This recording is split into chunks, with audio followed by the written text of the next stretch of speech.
Sabe, quando você para pra pensar, a humanidade teve uma história longa com a arte. Vimos diversos movimentos com o passar dos séculos, diversos artistas surgiram e mudaram o conceito da sociedade em relação à arte em si, diversas mídias diferentes surgiram enquanto a sociedade como um todo evoluía. Fomos das esculturas para as pinturas, depois para as fotografias, então veio o cinema e assim continuamos indo pra frente com diversas revoluções artísticas. Mas, caro espectador, eu preciso te fazer uma pergunta. Isso tudo realmente valeu a pena? Se você respondeu sim, eu vou te mostrar uma imagem e eu quero que você reflita a sua resposta. Vamos lá.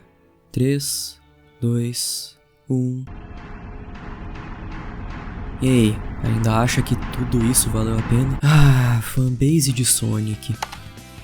Eu prefiro não comentar sobre. Eu sei que toda fandom tem o seu lado estranho e que não tem muito como escapar disso, mas no caso de Sonic é meio diferente, porque é uma série de jogos pra criança na qual o protagonista é um animal de tênis super descolado que corre rápido e derrota um cientista fudido. Então alguém me explica por que caralhos tem tanto pornô desse bicho. Eu nunca vou entender o fascínio que alguns indivíduos têm por seres antropomórficos, esse interesse obviamente sendo sexual. Eu não consigo raciocinar o motivo, mas acontece bastante e me deixa bem perplexo. E honestamente, o ápice dessa situação toda foi esse quadrinho desgraçado. E é aqui onde tudo se desaba. É uma escadaria de merda que desmorona quando chega nessa aberração. Só depois eu percebi a piadinha com escadaria de merda, porque é bem merda assim, no sentido mais literal da frase. Tu acha que Deus e o capeta estão no céu e no inferno por quê? Porque eles não querem ter relação alguma com isso. Eu sei que tem muita gente agora que deve estar pensando que eu tô exagerando, esse quadrinho não deve ser tão ruim assim, nem deve ter tanta coisa pesada nele, mas não. É sério, eu tô sendo 100% sincero quando eu digo que esse negócio é pavoroso e assombroso. Tanto que eu vou aproveitar a deixa e dar um aviso pra não ir atrás desse treco. Não vale a pena. É genuinamente nojento e revoltante. Então só fica por aqui e dá view pra mim. Me dá dinheiro, galera. Eu tô enrolando demais essa altura. Não adianta adiar o desastre iminente. Tá na hora da gente falar do quadrinho mais perturbador da internet.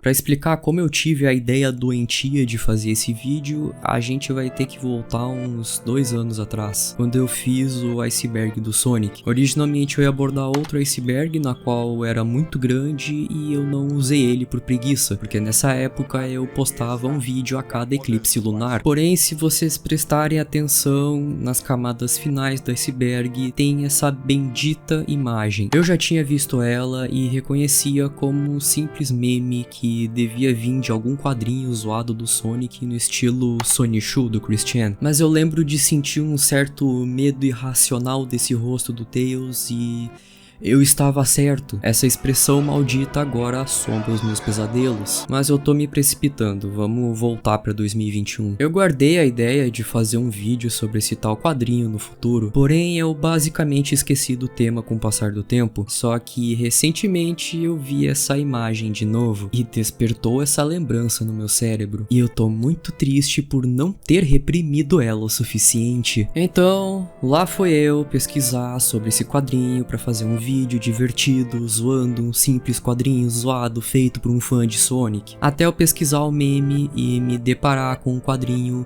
Two Babies and One Fox, traduzido para 2 bebês e uma raposa. Não é o Volkswagen Fox. E como todo mundo com o mínimo de experiência na internet já deve ter visto, todo tipo de coisa que tem algum número de pessoas ou objetos / animais especificados no título é um presságio pro desastre. Nesse momento eu já tranquei o meu cu em uns 30%, até eu voltar os meus benditos olhos para a capa do quadrinho e ver esse Tails com um olhar extremamente suspeito enquanto ele segura 2 bebês no seu colo. Nesse momento não não passava mais um átomo do meu orifício. Eu tinha me metido em um buraco muito mais profundo do que eu inicialmente pensava que seria, mas eu não podia desistir da ideia agora, porque eu não tinha nenhuma outra ideia de vídeo no momento. Então eu engoli o seco e comecei a ler o quadrinho. Um adendo aqui que eu queria dar é que antes de falar do quadrinho em si, eu quero que vocês guardem o nome do artista que desenhou ele. Tem um plot twist bem maluco com esse nome. O quadrinho começa com o Tails sentado num banco assistindo duas crianças brincando em uma pracinha. Uma das crianças sendo a Cream, que eu só queria lembrar pra vocês que canonicamente tem apenas 6 anos de idade, enquanto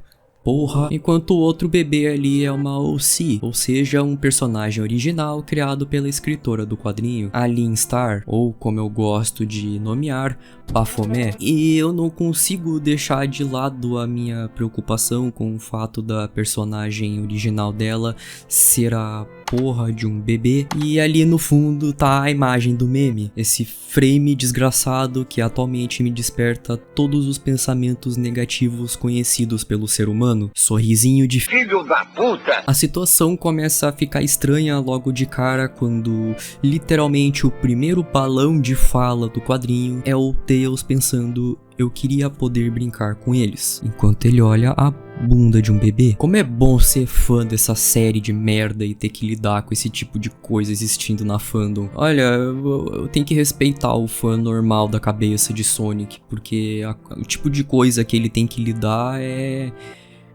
punk rock. A coisa só piora no segundo quadrinho, com o Tails pensando como ele não consegue mais aguentar e que essa era a sua chance, enquanto ele coça sua virilha. Nesse momento eu comecei a me questionar se esse quadrinho realmente estava indo para o caminho que eu achava que estava. Por algum motivo eu quis acreditar que os criadores dessa aberração não iam se atrever a colocar o que eu estava imaginando. Uma tola inocência por minha parte. Tails se levanta do banco e vai conversar com as crianças. É aí que ele pergunta se elas querem provar algo, e leva as duas pra outro lugar. Honestamente, isso é o que mais me perturbou nesse quadrinho, esses diálogos simplesmente criminosos que parecem ser algo que algum maluco esquisito falaria pra chamar a atenção de uma criança. Não tem como negar que isso é nojento, ainda mais quando é tratado como algo normal. Mas é claro, as coisas só piorando aqui provavelmente. Tails leva as duas crianças pra uma parte mais isolada do parque, então coloca uma venda nelas. Eu juro que se eu ver alguém defendendo essa merda, dizendo que é só um desenho, não é real, eu vou te achar. Eu digo apenas isso.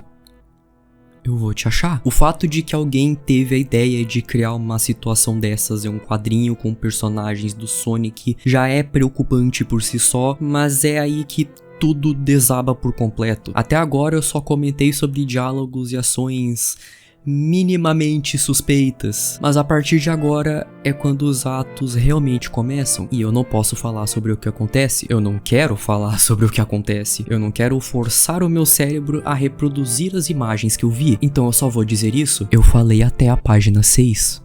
O quadrinho tem 26 páginas, ou seja, o que eu quero dizer com isso, simplificadamente, são 20 páginas de apenas os piores atos sexuais que você pode pensar, isso sendo com personagens canonicamente crianças, inclusive essa porra dessa OC. A coisa mais leve entre centenas e centenas de aspas que eu posso falar é que os três comem fezes. Isso é o mais leve, eu absolutamente não estou brincando. Então, após 20 páginas relatando os 20 motivos de Deus ter abandonado a humanidade e perdido seu próprio ego, finalmente chegamos ao final do quadrinho, com o Tails levando a Cream pra casa, deixando implícito que as crianças gostaram do que aconteceu e que vão repetir quando tiverem chance.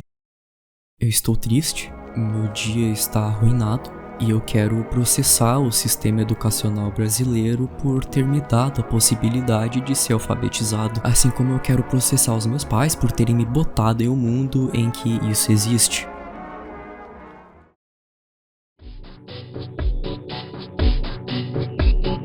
Após ser confrontado com a tragédia desse quadrinho, eu decidi que não podia deixar por isso. Eu precisava de respostas, eu precisava saber quem estava por trás dessa aberração, como ela foi compartilhada e o mais importante, o porquê disso existir. Eu comecei a pesquisar pela internet sobre o tal meme do Tails no banco, que é como chamam, pra ter uma noção de quando tudo isso começou a ser compartilhado. E de acordo com o que eu encontrei, o meme começou no 4chan. Por que caralhos eu não estou surpreso? Isso foi lá no ano de 2014, quando esse frame foi usado como uma comparação com o seu design do jogo Sonic Boom. Em 2015, a capa foi postada no 4chan como uma forma de lembrar que esse quadrinho realmente existe. Essa é uma das primeiras vezes que eu realmente desejava que o mundo só tivesse um delírio coletivo e apagasse isso da existência. Mas não, o 4chan tem que fazer o ótimo trabalho de lembrar pra todo mundo que isso existe. Até que chegamos no ano de 2017, quando o frame finalmente virou um meme, tendo inúmeras montagens e vídeos feitos sobre a imagem. Algo que serve pra mostrar o quão tenebroso esse quadrinho consegue ser é que até o 4chan ficou enojado com essa porra. O 4chan, você ainda tá duvidando do quão perturbado esse quadrinho é? Agora que uma das minhas 3 perguntas foram respondidas, eu resolvi pesquisar pra saber quando esse quadrinho havia sido upado. Foi aí que eu descobri que isso é bem mais antigo do que o próprio meme. O quadrinho foi postado no site Inkbunny no ano de 2013, esse Inkbunny sendo um site voltado pra furries, onde eles podem postar desenhos e outras coisas relacionadas com esse assunto. Pra quem não sabe, furry é quem gosta de se vestir de animal. Eu não vou mais entrar em detalhes. O usuário que escreveu a história do quadrinho tinha o nome de Unistar. E vendo o perfil do usuário no site, faz sentido a existência desse quadrinho. Eu não sou o tipo de pessoa que julga o fetiche alheio das pessoas, porque eu não ligo, mas fraldas são coisas geralmente ligadas a crianças pequenas. Mais uma vez, não dá pra ignorar a preocupação com isso, ainda mais quando você percebe como o quadrinho foi escrito. Tudo o que acontece nele é um fetiche do usuário, ou seja, levar crianças pra um lugar isolado, colocar vendas nelas e fazer tudo o que foi feito. É um fetiche dele. E eu tô errado por ficar com medo disso? Agora sobre quem desenhou o quadrinho. Esse tal de Launi. O nome na qual eu nunca iria suspeitar que estaria interligado com a minha infância de alguma forma. Calma que eu vou explicar agora. Eu juro que não parece tão... Não. Parece estranho. Porque é estranho, tudo isso é estranho, mas eu vou explicar. Procurando mais informações sobre esse plutônio literário, eu encontrei um vídeo excelente do Lucas Elige que comenta sobre o quadrinho. Eu recomendo muito vocês darem uma olhada nele porque o moleque colocou bastante trabalho nas suas pesquisas. Eu nem consigo imaginar quantas noites ele passou sem fechar os seus olhos. Então eu descobri alguns detalhes sobre essa tal Launi e eu não quis acreditar quando eu assisti o vídeo, mas é verdade. Eu vou fazer uma pergunta. Vocês conhecem o nome Tecraudio? Eu acho que quem é um pouco mais velho vai lembrar desse nome com uma certa nostalgia, pois ele era um pooper na era clássica do YouTube brasileiro, quando a gente tinha ele, o Mestre, o Bomber, o Reitor e muitos outros poopers que faziam esses vídeos extremamente engraçados e bem editados. E eu lembro de um dos primeiros poops que eu assisti ter sido do Tecraudio. Na época eu achava super engraçado, muito por conta de eu ser uma criança burra, estúpida e mentecapta, na qual dava risada da coisa mais simples, como alguém botando a Dora Aventureira pra falar algo dito pelo ratinho, ou ficava rindo sem parar toda vez que eu escutava o Chaves dizer que ia agarrar o Kiko pela cabeça, assim pela cabeça, dar um golpe assim com toda a sua cabeça, e então... Eu acho que vocês já devem ter entendido o porquê de eu ter dado tanto destaque pro Tecraudio, né? Ele, no caso ela, pois ela hoje em dia é trans, é a pessoa por trás de Launi. Não só isso, mas o perfil dela revela vários outros desenhos com os mesmos temas do quadrinho. Eu não tô zoando quando eu digo que isso foi um choque pra mim, principalmente por ter acompanhado o canal dela quando eu era uma criança. De certa forma, isso me faz sentir sujo por ter assistido o conteúdo da pessoa que faz esse tipo de coisa. Porém, Porém, quando eu paro pra pensar, os poops da T-Crowd sempre foram lotados de piadas com teor sexual, o que por si só não tem problema. Porém, no caso desses poops em específico, ela sempre usava personagens e desenhos infantis como source, e não dá, eu não consigo deixar isso de lado. Não tem como não torcer o nariz pra esses poops após saber que a desenhista dessa aberração de quadrinho era quem fazia os YouTube poops na qual eu assistia quando era criança, que eu nunca tinha realmente percebido essas piadas. Quero fazer um adendo bem importante também: não procurem os envolvidos pelo quadrinho, não tentem atacar eles nas redes sociais, vocês não estão ajudando ninguém no fim. A melhor coisa a se fazer é deixar esse quadrinho apodrecer nesses cantos da internet. Não vale a pena gastar o seu psicológico com esse tipo de parada.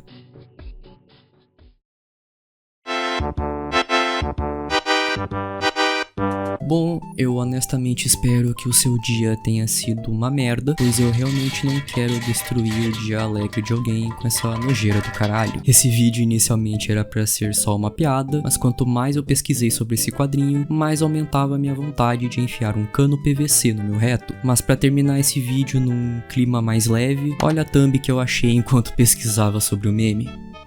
A internet é uma maravilha e eu queria que todo mundo fosse tomar no cu.